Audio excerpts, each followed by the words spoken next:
Après avoir travaillé ensemble 3 ans dans la même entreprise de construction bois, Laurent Duport et Frédéric Leroy décident de s'associer et de créer leur propre entreprise d'éco-construction. On a décidé de franchir le pas, de créer l'entreprise en découvrant donc les propriétés du béton de chanvre, des produits ancestraux à la disposition maintenant de tout ce qui est isolation thermique et rénovation thermique des bâtiments.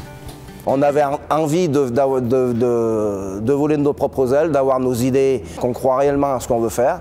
On veut développer un produit qui est nouveau sur le marché. C'est cet ensemble qui fait qu'aujourd'hui, on a décidé de se lancer. Les deux amis réalisent alors une étude de marché sur la construction bois et l'isolation naturelle et montent un dossier de création solide et cohérent avec l'aide de la Chambre de métier et de l'artisanat de l'Isère.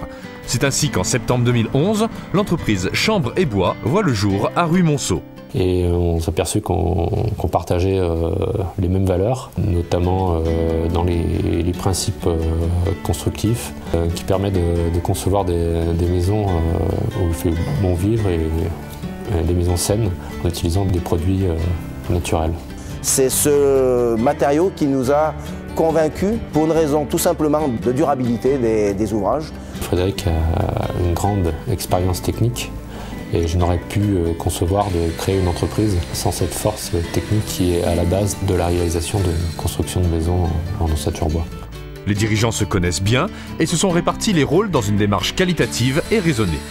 Frédéric sur là où il est très fort, tout ce qui est technique, et moi donc sur l'administratif, le financier. Par contre pour les tâches commerciales, on se divise le travail.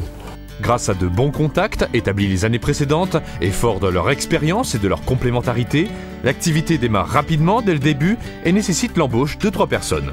Ceci dit, on est une petite structure, on sait où on veut aller, on n'a pas de charge énorme, donc on veut développer doucement mais sûrement. L'idée c'est d'arriver sur le marché, de se faire reconnaître comme l'acteur principal sur la région pour le développement du béton de chanvre, au niveau des bailleurs sociaux, au niveau des pouvoirs publics et au niveau des architectes et maîtres d'œuvre, pour être considérés comme leaders sur ce marché-là.